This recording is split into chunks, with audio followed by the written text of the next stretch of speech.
من يهده الله فلا مضل له ومن يضلله فلا هادي له وأشهد أن لا إله إلا الله وحده لا شريك له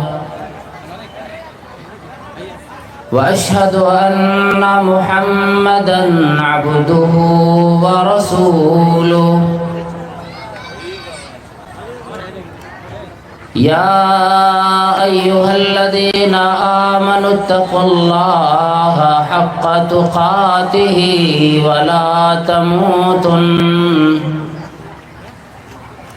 ولا تموتن إلا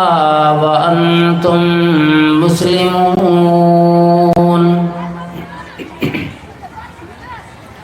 يا أيها الناس اتقوا ربكم الذي خلقكم من نفس واحدة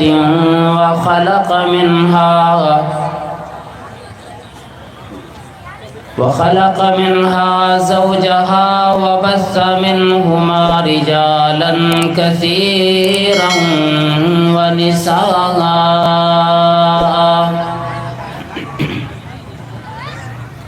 واتقوا الله الذي تساءلون به والأرحام إن الله كان عليكم رقيبا يا أيها الذين آمنوا اتقوا الله وقولوا قولا سديدا يصلح لكم أعمالكم ويغفر لكم ذنوبكم ومن يطع الله ورسوله فقد فاز فوزا عظيما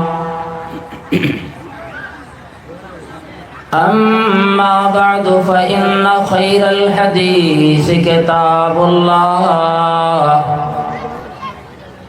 وخير الهدي هدي محمد صلى الله عليه وسلم وشر الأمور محدثاتها وكل محدثة بدعة وكل بدعة ضلالة وكل ضلالة في النار أعوذ بالله السميع العليم من الشيطان الرجيم بسم الله الرحمن الرحيم إن الذين قالوا ربنا الله ثم استقاموا تتنزل عليهم الملائكة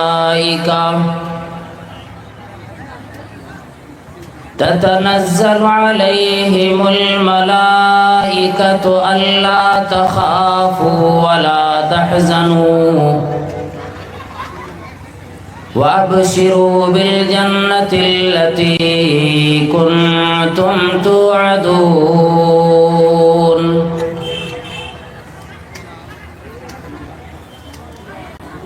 رب اشرح لي صدري ويسر لي أمري واحلل عقدة من لساني يفقه قولي اللهم رب زدني علما وارزقني فهما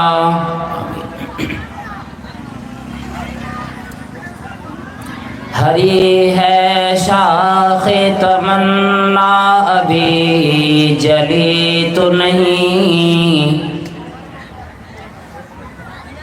ہری ہے شاخ تمنا ابھی جلی تو نہیں، اور دبی ہے آگ جگر میں مگر بجھی تو نہیں، جفا کی تیغ سے گردن وفا شعاروں کی کٹی ہے برسر میدان مگر جھکی تو نہیں۔ قرآن کریم سے جو آیت کریمہ میں نے آپ حضرات کے سامنے پڑھی اور آج کے اس اجلاس میں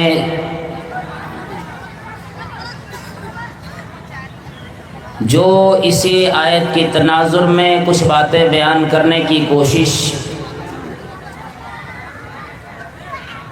اور اللہ رب العالمین سے توفیق طلب کر رہا ہوں کہ اللہ رب العالمین نے ہمیں جو دولت، جو دین، جو قرآن کریم اور جو شریعت دیا،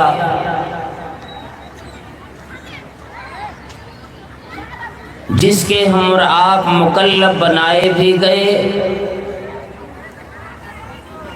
کہ قرآن کریم میں اللہ رب العالمین نے وہ تمام چیزیں، وہ تمام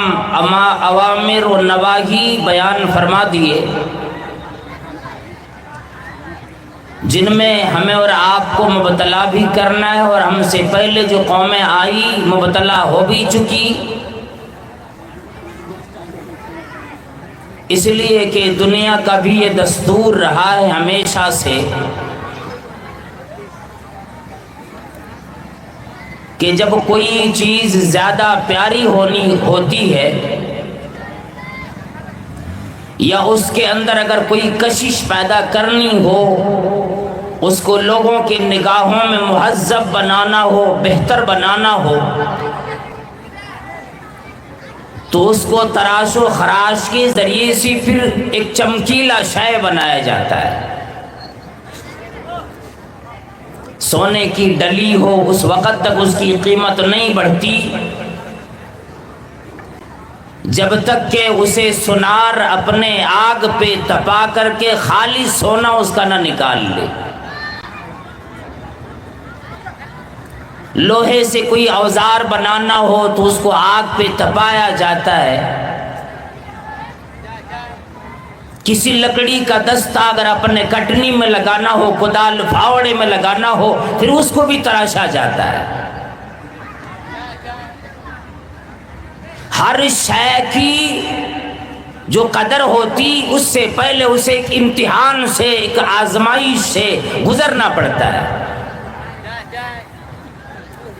بغیر امتحان کے، بغیر آزمائش کے کوئی آدمی یوں ہی اگر اپنے آپ کو بلندیوں پہ دیکھنا چاہتا ہو پھر یہ تو بیکار سمجھا جائے گا۔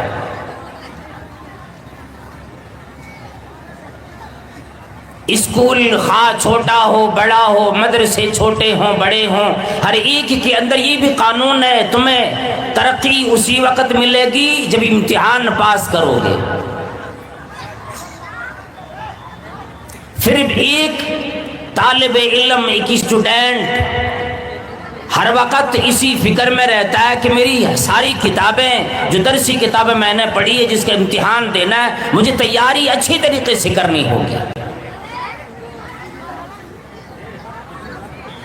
پھر تو وہ شاید سونا بھی بہت دیر تک بھول جاتا ہے، کھانا پینا، یہ تمام چیزیں اگر اسے مکمل طریقے سے پوری تیاری کے ساتھ اگر جانا ہو، اپنے کلاس میں فرسٹ آنے کی کوشش ہو، تو وہ آدمی اسی قدر محنت کر رہا ہوتا ہے۔ الغرض امتحان سے ہر ایک کو گزرنا ہوتا ہے، اور قرآن کریم میں اللہ رب العالمین نے انہی تمام چیزوں کو بیان فرما دیا۔ آزمائش آتی ہے، پریشانیاں آتی ہیں، مصیبتیں آتی ہیں، لیکن اللہ تبارک و تعالی نے قرآن کریم میں یوں فرما دیا کہ اے لوگو، میں تیری آزمائش کروں گا، میں تمہیں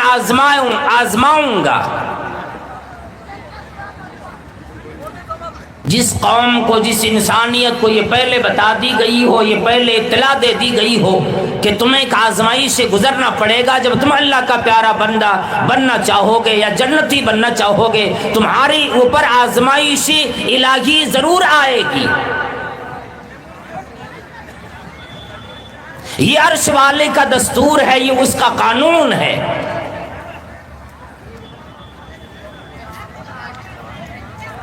کوئی پروفیسر ہو، کوئی آفیسر ہو، کسی بھی اپنے نوکر کو، اپنے یہاں کام کرنے والے کو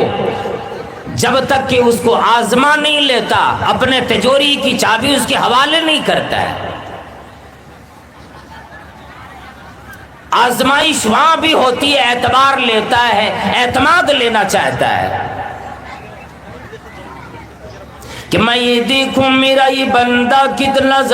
زیادہ میرے اوپر اعتماد کرنے والا ہے۔ اللہ رب العالمین نے قرآن کریم میں بیان فرما دیا، وَنَبْلُوكُمْ بِالشَّرِّ وَالْخَيْرِ فِتْنَةً، کبھی اچھائی دے کر، دولت دے کر، صحت یابی دے کر، فراوانی نعمت دے کر میں تیری آزمائش کیا کروں گا۔ کبھی تیرے اوپر مصیبت آئے گی، کبھی بیماری لگے گی، کبھی دولت کے اندر کمی آئے گی، کبھی پریشانیاں دنیاوی آئے گی، ان تمام چیزوں کے ذریعے سے میں تیری آزمائش کروں گا۔ ہر دو شے میں جو بندہ کھرا اتر جاتا ہو، جس نے اپنے آپ کو امتحان میں کھرا اتار لیا ہو، وہی بندہ اللہ رب العالمین کا قریبی بنے گا۔ قرآن کریم میں اللہ رب العالمین نے بیان فرما دیا،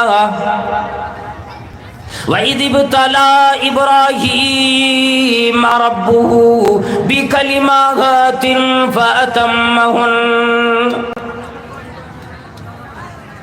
اور لوگوں خلیل کو بھی اللہ نے آزمایا، ابراہیم علیہ السلام کی آزمائش کی، فرمایا اس کی رب نے آزمائش کی، ابراہیم علیہ السلام کو سراپ آزمائشوں میں ڈالا، لیکن ایک بھی آزمائش میں ابراہیم علیہ السلام ناکام نہ نکلے۔ خود گواہی ربی کریم نے دی دی، یوں فرمایا وَإِذِ ابْتَلَىٰ إِبْرَاهِيمَ رَبُّهُ بِكَلِمَاتٍ فَأَتَمَّهُنَّ۔ یاد کرو اس وقت کو جب کہ اللہ رب العالمین نے ابراہیم کی رب نے ابراہیم علیہ السلام کو آزمایا۔ آگے یوں فرمایا بِکَلِمَاتٍ، کئی ذریعے سے آزمایا، کئی طریقے سے آزمائش میں مبتلا فرمایا۔ فرمایا فَأَتَمَّهُنَّ، نتیجہ یوں نکلا اللہ والو، اور پنڈال کی نیچے بیٹھے لوگوں، فرمایا فَأَتَمَّهُنَّ، تمام آزمائشوں میں کامیاب نکلے۔ پھر آواز آئی عرش سے، انی جاعلک للناس، انی جاعلک للناس اماما، او میری ابراہیم، او میری خلیل، میں یوں چاہتا ہوں تو پوری دنیا کی تمام لوگوں کا امام بناؤں، رہنما بناؤں۔ ابراہیم علیہ السلام نے دعا فرمائی، قال ومن ذریتی، قال لا ینال عہد الظالمین۔ ابراہیم علیہ السلام نے دعا فرمائی، الہ العالمین، او پروردگار عالم، جس نے مجھے اتنا آزمایا، جس نے میری اتنی آزمائش کی، آج میری دعا کی قبولیت کا اگر وقت ہو، میں یہ دعا کرتا ہوں، اور ربی کریم میری ذریت میں سے بھی امام میری طرح بنا دینا، ہمنوا بنا دینا، رہنما بنا دینا۔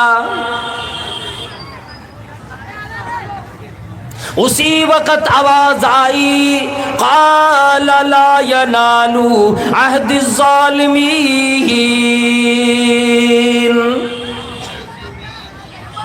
فرمایا کہ ایسے لوگوں کو یہ میرا عہد نہیں، یہ پیمان نہیں، یہ شرط میں نہیں مانتا اس ان لوگوں کے لیے جو میری بات نہ مانے، جو آپ کی تابع دار نہ بنے، جو دین حنیف کو اپنا کر کے اس کی تابع دار اپنے آپ کو نہ بنائے۔ یوں لاکھوں دنیا میں مسلمان بن کے آنے والے، اپنے آپ کو مسلمانوں کا نام رکھنے والے ملیں گے، مسلمانوں کی خاندان میں جینے والے ملیں گے، لیکن لوگوں چہرے تو راتوں دن سجایا کریں گے، ہر چیز کے اندر صفائی کیا کریں گے، لیکن کدورت دل میں آئے گی، کدورت اور غلاظت دل میں آئے گی، حسد کینے کپٹ سے دل برباد ہوا بنا بیٹھا ہوگا۔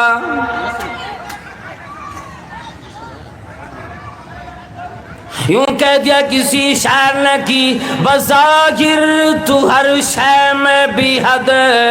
صفائی، بظاہر تو ہر شے میں بے حد صفائی، مگر دل میں ہے گندگی انتہائی۔ چہرے پہ کچھ ہوا کرتا ہے، زبان پہ کچھ ہوتا ہے، منہ پہ کچھ بولتا ہے، آدمی غائبانہ کچھ بولا کرتا ہے، کسی کا اندازہ نہیں کون آدمی آپ کا دوست بنا ہے، کون دشمن بنا ہے، کس کی دل میں منافقت چھپی ہے، کون حاسدین میں شامل ہے، کون حسد کرنے والا ہے، کسی کا اندازہ نہیں۔ یوں تم ملنے والا سارا آدمی آپ سے مسکرا کے ملا کرتا ہے، پتہ کیسے لگے؟ دل پہ نظر جس کی پڑتی ہے، عرش والا ہے، وہ کل قیامت میں حساب لینے والا ہے۔ اللہ رب العالمین نے فرما دیا، قال لا ینال عہد الظالمین، یہ تو پیمان ظالموں کو نہیں ملے گا، صرف نام کے مسلمان بننے والوں کو نہیں ملے گا، مسلمانوں کا نام رکھنے والوں کو نہیں ملے گا، جب تک کہ اعمال کے اندر درست وہ نہ بنیں گے۔ یوں کہہ دیا کہ بن اللہ کی محبت کی جینا نہیں اچھا، بن اللہ کی محبت کی جینا نہیں اچھا، اور جس دل میں ہو کینہ تو سینا نہیں اچھا۔ قرآن کریم میں بیان فرمایا، انہو علیم بذات الصدور، وہ دلوں کو جاننے والا ہے، دل تیرے پاس موجود ہے، دل تمام لوگوں کو ملا ہے، لیکن اسی کے اوپر نظر اللہ کی پڑتی ہے۔ اللہ رب العالمین نے فرمایا، او لوگو میں تیرے چہرے کو بنانے والا ہوں، پھر بھی تیرا چہرہ نہیں دیکھتا، میں تمہیں مال دینے والا ہوں، تیری مالداری کو میں نہیں دیکھتا، وَلَٰكِن يَنظُرُ إِلَىٰ قُلُوبِكُمْ وَأَعْمَالِكُمْ، مگر ربی کریم یہ دیکھتا ہے تیرا دل صاف ہے کہ نہیں، عقیدہ ٹھیک ہے کہ نہیں، دل صاف ہے کہ نہیں، ایک اللہ کی وحدانیت ماننے والا ہے کہ نہیں، نماز پڑھنے والا ہے کہ نہیں، کیا نام رکھ لیا پھر بے نمازی بنا پھرتا ہے، ایسا مسلمان نام کا مسلمان ہے، کسی کام کے نہیں۔ فرمایا اللہ رب العالمین نے قرآن کریم کے اندر جو آدمی دنیا میں ہوش و حواس کی عالم میں یوں کہتا ہے ان الذین قالوا ربنا اللہ،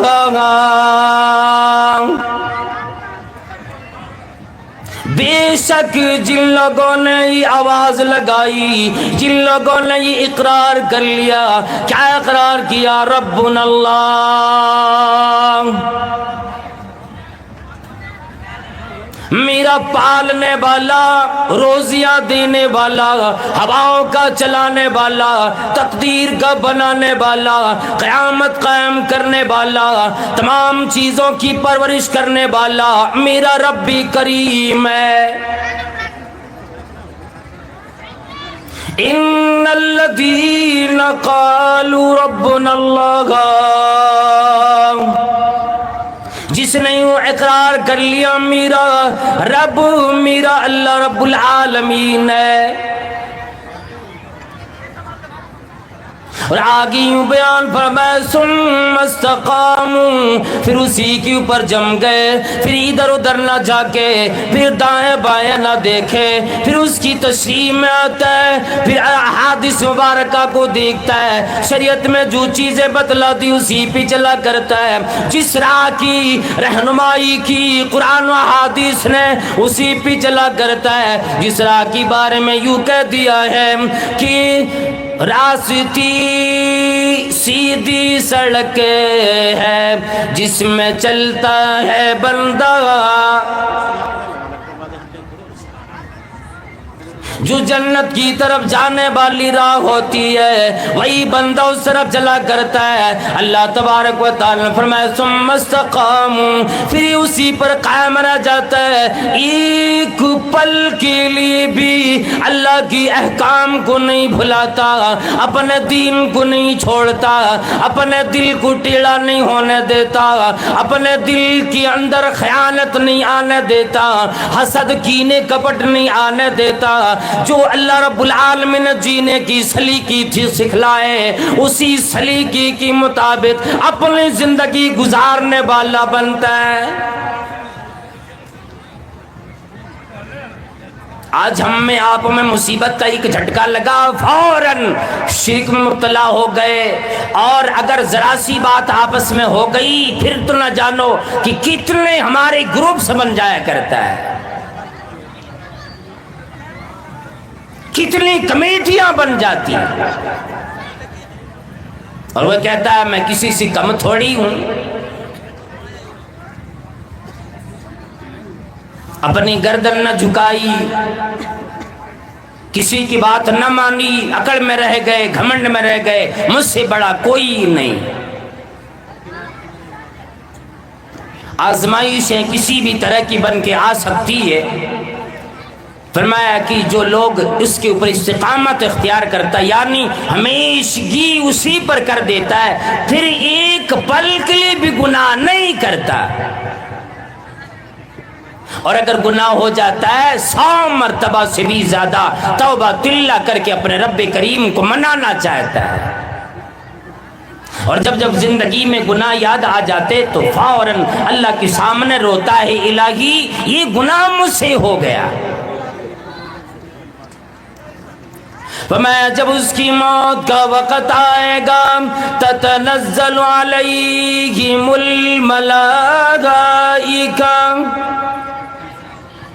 آسمان سے فرشتے آئیں گے، اور فرشتے آ کر اس کی سامنے یہ آواز لگائیں گے، گھر میں اماں بھی موجود ہے، ابا بھی موجود ہے، بھائی موجود ہے، بیوی موجود ہے، بیٹے موجود ہے، سارا خاندان سامنے موجود ہے، کسی کو نظر نہیں آتا، مرنے والا دیکھ لیتا ہے، فرشتہ آیا آ کر کے اس بندے کو، بندی الہی کو بشارت دیتا ہے، کہتا ہے اللہ تخافوا ولا تحزنوا، نہ خواب کرو نہ دنیا چھوٹ جانے کا غم کرو۔ دونوں شے اس بندے کو سمجھاتا ہے، خوف بھی نہ کر کہ آنے والی زندگی میں، آنے والے وقت میں تیرے ساتھ کیا ہونے والا ہے، اور دنیا میں جو چیزیں تجھ سے چھوٹ کے جا رہی ہیں وہ چھوٹنے کا غم نہ کر، ڈر بھی نہیں، افسوس بھی نہ کر۔ فَمَا وَابْشِرُوا بِالْجَنَّةِ الَّتِي كُنْتُمْ تُوعَدُونَ۔ پھر وہ یوں بشارت دیتا ہے، میں تمہیں اس جنت کی بشارت دینے کے لیے آیا ہوں جس کا وعدہ تم سے کیا گیا ہے۔ آج تو نے اپنی زندگی کی خاتمے کی وقت میں پہنچ گئے ہو، اپنی زندگی اللہ کی رضامندی میں گزاری، اللہ رب العالمین کی تمام آزمائشوں میں کامیاب نکلے ہو، آ جاؤ بشارت لے لو، تیری آنکھ بند ہوگی، جنت کی نعمتیں ملے گی، قبر کی گھڑی وہ وقت ایسی گزر جائے گا، یوں معلوم ہوگا بھی دنیا میں جیسی ایک بندہ 2 رکعت نماز ادا کرتا ہے اتنی ہی دیر میں اس بندے کی قبر کی زندگی ختم ہو جائے گی۔ اور صحابہ کرام میں جو مصیبتیں آئی، جو پریشانیاں آئی، حضرت خباب رضی اللہ تعالی عنہ بیان فرماتے ہیں، ایک مرتبہ نبی کریم صلی اللہ تعالی علیہ وسلم کعبے کے سائے میں ٹیک لگا کے بیٹھے تھے، اور میں نے شکایت کر دی کہ اتنی مصیبت ہمارے اوپر آ رہی ہے، اتنی پریشانیاں ہیں، الا تستنصر لنا، اور اللہ کے نبی صلی اللہ تعالی علیہ وسلم کیا ہمارے لیے آپ مدد طلب نہیں کریں گے؟ الا تدعو لنا، کیا ہمارے لیے آپ اللہ سے دعا نہیں کریں گے؟ کہ اتنی پریشانی آئی، اتنی مصیبت آئی، ان مصیبتوں کی ٹل جانے کی دعا کر دیجیے، اللہ رب العالمین سے مدد مانگ لیجیے۔ آج سارے مسلمان پریشان ہیں۔ الا تستنصر لنا، کیا آپ ہمارے لیے اللہ کی مدد طلب نہیں کریں گے؟ الا تدعو لنا، کیا ہمارے لیے اللہ رب العالمین سے دعا نہیں کریں گے کہ ہماری مصیبت دور کر دے؟ حضرت خباب رضی اللہ تعالیٰ عنہ فرماتے ہیں، اللہ کے نبی صلی اللہ تعالی وسلم کعبے کی سائے میں ٹیک لگا کے بیٹھے تھے، میری بات سنتے ہی آپ سیدھے بیٹھ گئے اور یوں کہنے لگی، لقد کان من قبلکم، آؤ میرے صحابی، اتنی مصیبت سے گھبرا جانے والے، اتنی پریشانیوں سے گھبرانے والے، یاد رکھو تم سے پہلے ایک قوم ایسی بھی گزری ہے جو اللہ پہ ایمان رکھتی تھی، ایسی قوم کی لوگوں میں جو اللہ کی ماننے والے نہ تھے، ان کو زمین میں دینداروں کو، کلمہ ادا کرنے والوں کو، اللہ کی ماننے والوں کو، ایمان لانے والوں کو زمین میں گاڑ کر اس کی سروں پہ آرے رکھی چلائے 2 ٹکڑے میں تبدیل کر دیے، لیکن پھر بھی انہوں نے ایک پل کے لیے بھی اللہ رب العالمین کے دین سے اپنے آپ کا انحراف کا شکار نہ ہونے دیا۔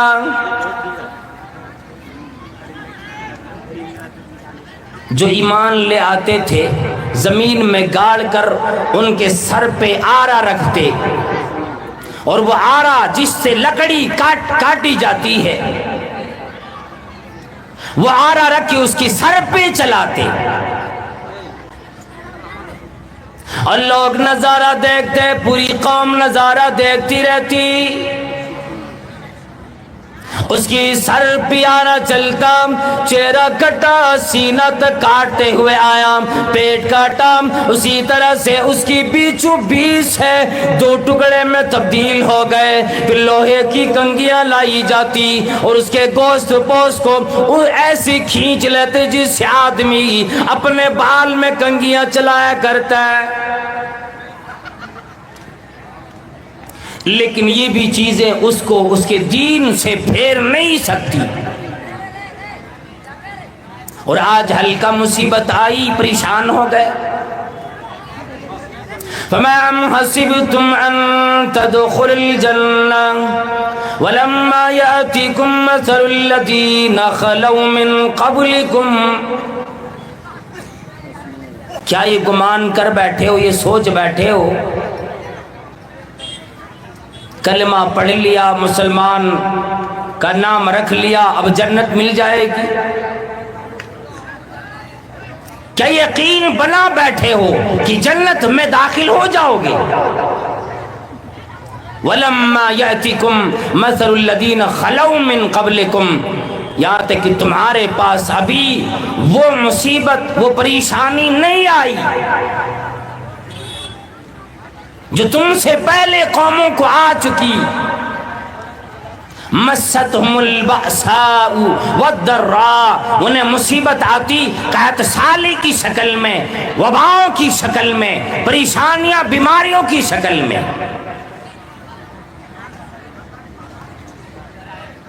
انہیں جھنجھوڑ دیا جاتا، پریشان ہو جاتے۔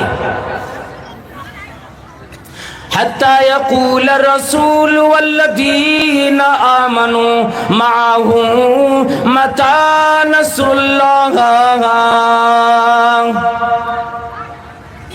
یہاں تک کہ وہ زلزلے میں اپنے اندر ایک ایسی لرزہ برندامی احساس کرتے، یوں معلوم ہوتا تھا کہ اب جان نکلے گی، اب موت آئے گی۔ زلزلو کہا گیا، جھنجھوڑ دیا جاتا ہے۔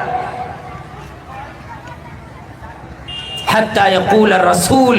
والذین آمنوا معه متی نصر اللہ، وہ آواز لگاتے کہ یا اللہ، نبی بھی، پیغمبر بھی، ان کے ماننے والے بھی، کہ اے اللہ مدد کب آئے گی؟ تب آواز آتی، یاد رکھو اللہ رب العالمین کی مدد قریب ہے۔ دنیاوی مصیبت پا کر اگر اخروی نعمتیں تمہیں مل جانی ہے، اخروی آرام اور راحت مل جائے گی، تو دنیا کی مصیبت پھر کوئی معنی نہیں رکھتی۔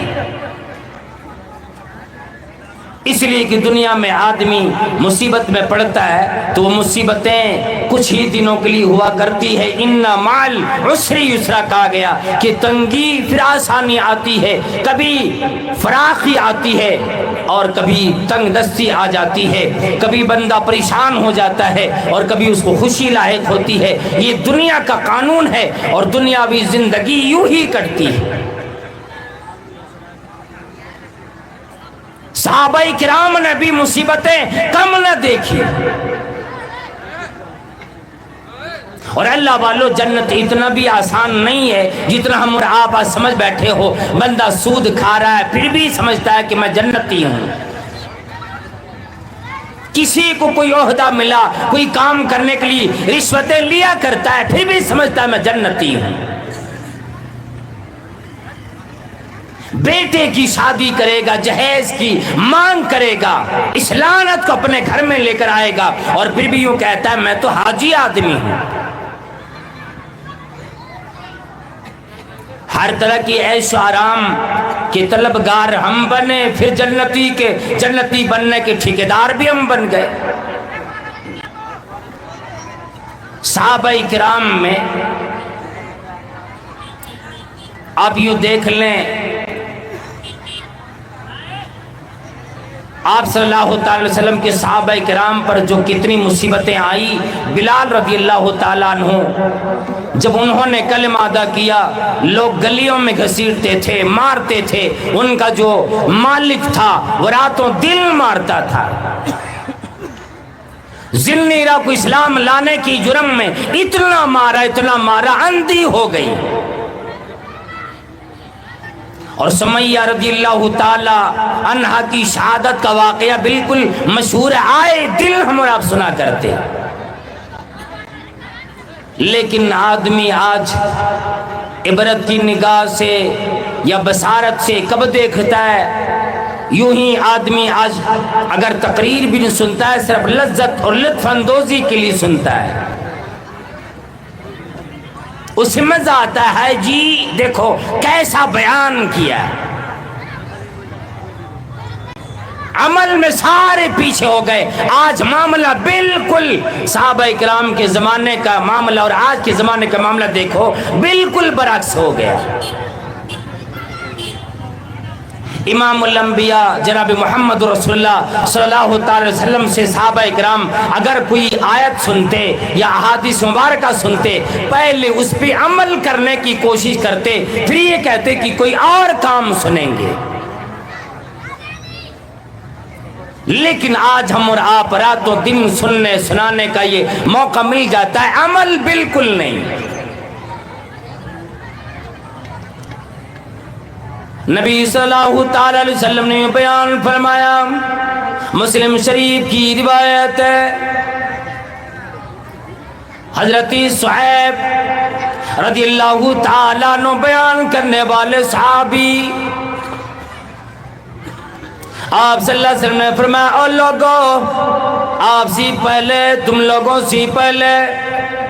ایک بادشاہ گزرا ہے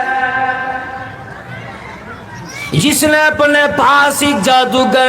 ایک جادو کرنے والا بڑا ہی جادوگر رکھا ہوا تھا۔ جب وہ جادوگر بوڑھا ہو گیا، امید ہی بنی کہ شاید اب میرا آخری وقت آ گیا ہے۔ جب آدمی بچپن کی عالم میں ہوتا ہے، امید ہی رہتی ہے جوانی آئے گی، شاید ابھی موت نہیں آئے گی۔ جب جوانی آ جاتی ہے پھر امید لگتی ہے ابھی تو مجھے نہیں مرنا ہے، جب تک کہ میں بڑھاپے کی عالم میں نہ چلا جاؤں۔ حالانکہ موت کی کسی کو خبر نہیں، کسی کو پتہ نہیں، لیکن اللہ والو جب بڑھاپا آ جاتا ہے پھر کسی شے کی امید نہیں بنتی۔ لوگ کتنوں تمنا کر بیٹھے، جتنے بھی آرزویں کر بیٹھے، پھر وہ گیا وقت آتا نہیں، وہ جوانی آتی نہیں، بچپن آتا نہیں، بڑھاپے کی بعد ایک چیز کی امید لگی ہوتی ہے، موت کب آ جائے گی۔ جادوگر نے بھی سوچا اب میں بڑھاپے کے عالم میں آ گیا ہوں، مجھے بھی موت آ جائے گی، میرا جادو مجھے موت سے بچا نہیں سکتا، مجھے اس انگل سے چھڑا نہیں سکتا۔ اس نے بادشاہ سے ایک مانگ کی اور کہنے لگا کہ کوئی مجھے ایک ایسا لڑکا دے دو جو نہایت ذہین ہو، عقل مند، چالاک ہو، ہوشیار ہو، تاکہ میں اس کو جادو سکھلا دوں اور یہ میرا جادو نسلاً بعد نسلاً دنیا کے اندر قائم رہے،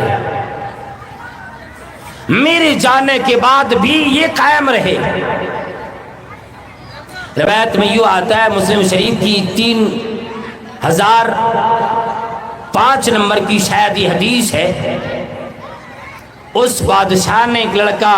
نہایت ذہین لڑکا کھوج کر کے دے دیا اور اس کو ایک کام لگا دیا کہ روزانہ اس ساحر، اس جادوگر کے پاس جانا اور جادو سیکھنا ہے۔ اتفاق یوں ہوا جب اللہ تبارک و تعالیٰ کسی کو دینداری دینے پہ آ جاتا ہے، پھر تو ابو جہل کے بیٹے کو بھی دینداری دے دیتا ہے۔ اور جب اللہ تبارک و تعالیٰ کسی سے ایمان چھین لیتا ہے تو خواہ وہ نبی کے چچا ہی کیوں نہ ہو، دین اور یہ ایمان، یہ اسلام نصیب نہیں ہوتا ہے۔ جب وہ بچہ روزانہ جانے لگا، اتفاق سے راستے میں ایک ایسا عالم، ایک راہب رہتا تھا جو دیندار تھا، اللہ والا تھا۔ یہ روزانہ جادوگر کے پاس جاتے اور آتے، اس راہب کے پاس بیٹھتے اور یہاں بھی علم حاصل کرتے۔ گھر سے شکایت آئی کہ جادوگر کے پاس جب جادو سیکھ کر کے آتے اور سیدھے گھر کیوں نہیں آ جاتے، دیر تیری کیوں ہوتی؟ اسی طرح سے جادوگر کے پاس جاتا تو وہاں جادوگر شکایت کرتا کہ دیر سے کیوں آتا ہے، جلدی کیوں نہیں آتا ہے؟ اور دیر ہونے کی وجہ تھی وہی راہب کے پاس، وہی عالم کے پاس یہ بیٹھتا تھا جس وجہ سے دیر ہو جاتی تھی۔ انہوں نے یہ شکایت جا کر ان کے پاس رکھی، انہوں نے کہا دیکھو جب گھر والے پوچھیں تو کہہ دینا جادوگر نے روکا تھا، اور جب جادوگر پوچھیں تو کہہ دینا کہ گھر والے نے آج روک کر کے دیر کرا دیا۔ معاملہ یوں چلتا رہا، ایک دن ایسا آیا اپنے گھر کو جانے لگے،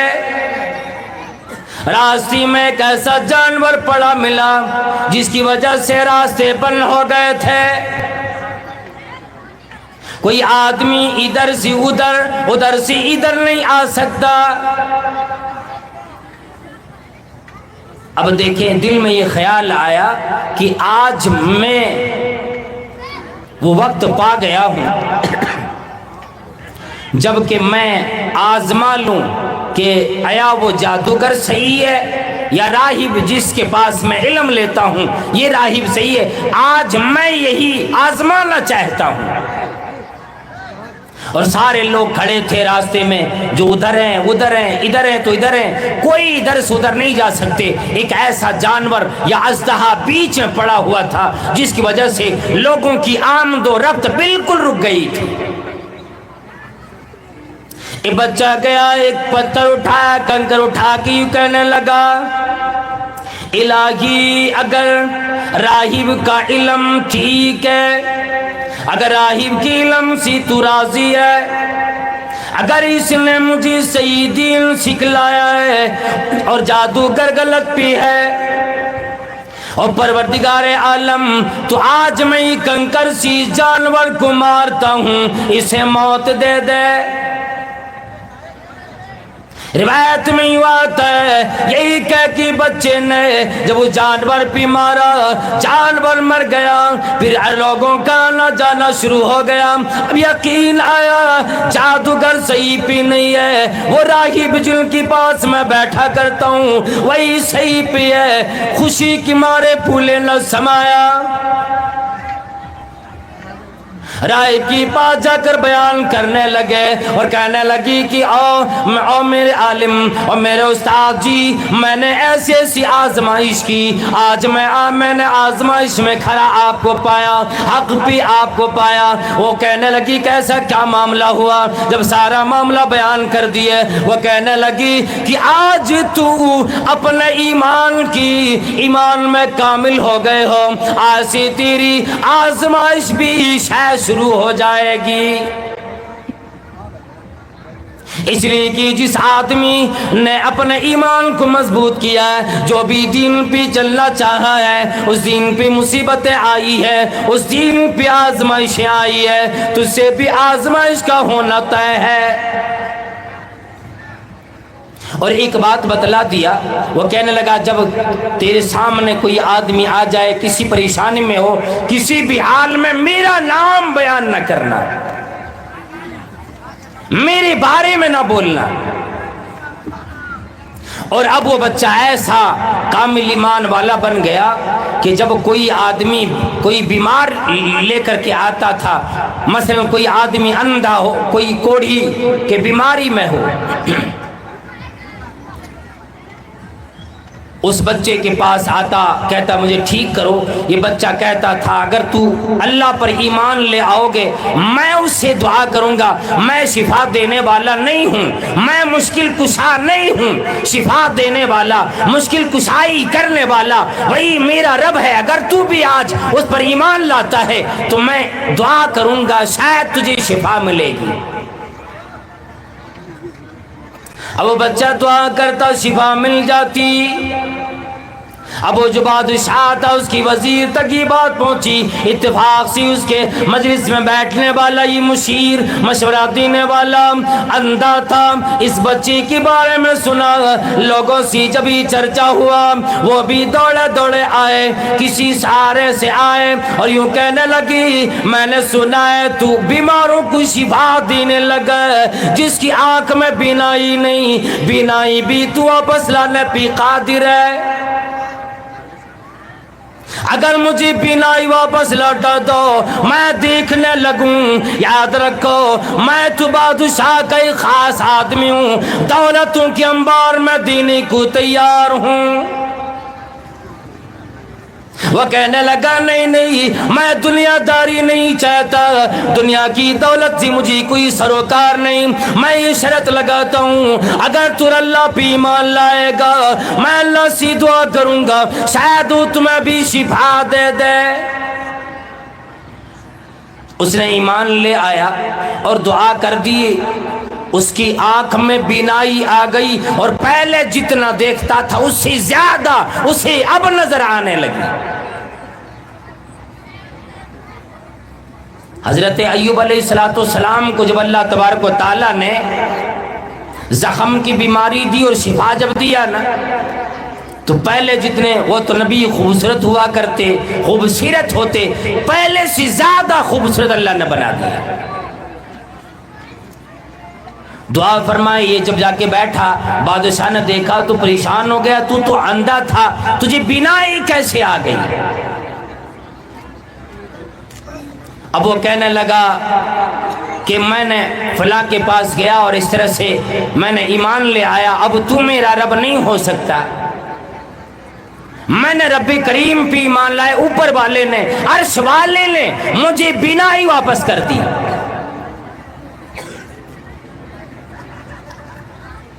اب بادشاہ کہنے لگا کہ اگر میرے اوپر ایمان نہیں لاتا ہے، اس دین سے نہیں پھرتا ہے جس کے اوپر تو ایمان لا چکا ہے، میں تجھے ایسی سزائیں دوں گا کہ دنیا کے اندر عبرت بن کے رہ جاؤ گے۔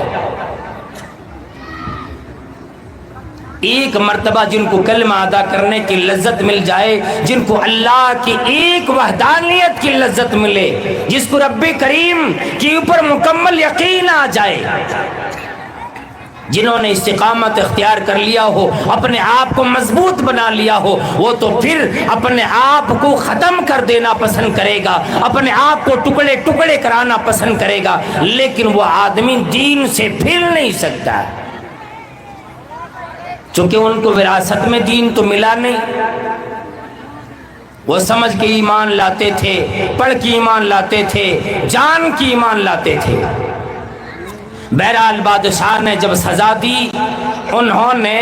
اس بچے کے بارے میں اور راہب کے بارے میں بتایا۔ جب بتا دیا ان کے بارے میں، وہ دونوں بلائے گئے، بچے کو بھی بلایا گیا اور بادشاہ نے بچے کے سامنے دونوں کو سر پر آرے رکھ کے چلا دیے، راہب کے سر پر بھی، اور جس وزیر نے ایمان لایا تھا اس وزیر کے سر پہ بھی آرے رکھ کے چلائے۔ کیوں؟ بچے کو دھمکی دیا اگر تو اس دین سے نہیں پھرتا ہے تو تیرا بھی حشر یہی ہونے والا۔ بچے نے بات نہ مانی، اب اسے پہاڑ پہ بھیجا، وہاں سے پھر واپس آیا، الغرض یہ کہ واقعہ بڑا لمبا ہے، سمندر میں بھیجا، وہاں سے بھی واپس آ گیا، لیکن بچے نے کہا کہ مجھے مار نہیں سکتے ہو، مجھے بچانے والا، مجھے حفاظت کرنے والا، مجھے زندگی دینے والا اے بادشاہ تو نہیں ہو سکتا، میرا رب ہے، عرش والا ہے، اگر تو مجھے مارنا چاہتے ہو تو پھر میری بات تجھے ماننی ہوگی۔ کہا کیا مانوں؟ کہا ایک میدان میں تمام لوگوں کو جمع کرو، ایک درخت سے مجھے باندھ دو اور میرے ترکش سے تیر نکالو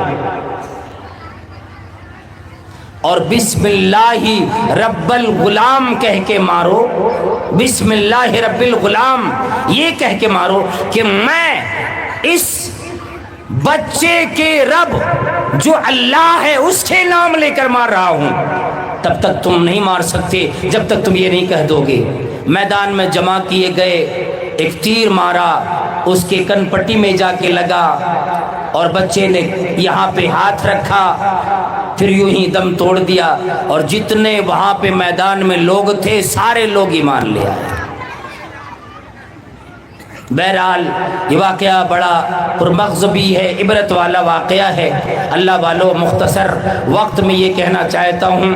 آج بھی ہمارے اوپر قدم قدم پہ آزمائشیں آتی ہیں۔ آج ذرا دنیا کے اندر نظر دوڑا کے دیکھ لیں کہ دولت کے لیے آدمی کیسے مارا مارا پھرتا ہے، اور کبھی یہ نہیں سوچتا یہ حلال ہے کہ حرام ہے، صرف یہ چاہتا ہے میرا بنگلہ بنے، میری کوٹھی، میری بلڈنگ بنے، میرے پاس اچھی سواری آ جائے، وہ پیسے جیسے بھی حاصل ہو، حلال سے حرام سے، رشوت لے کر سود لے کر، جیسے بھی ہو بندہ کرنا چاہتا ہے۔ یہ بھی ایک آزمائش ہے۔ اللہ والو، اگر دین میں صحیح طریقے سے استقامت کے ساتھ رہنا چاہتے ہو تو اللہ تبارک تعالیٰ نے فرمایا کہ یا ایھا الذین آمنوا، جامعہ کمیٹی نے، کلیت الصالحات للبنات کے کمیٹی نے، یا اللہ جو کیندوا کے اندر اتنا بہترین پروگرام رچایا،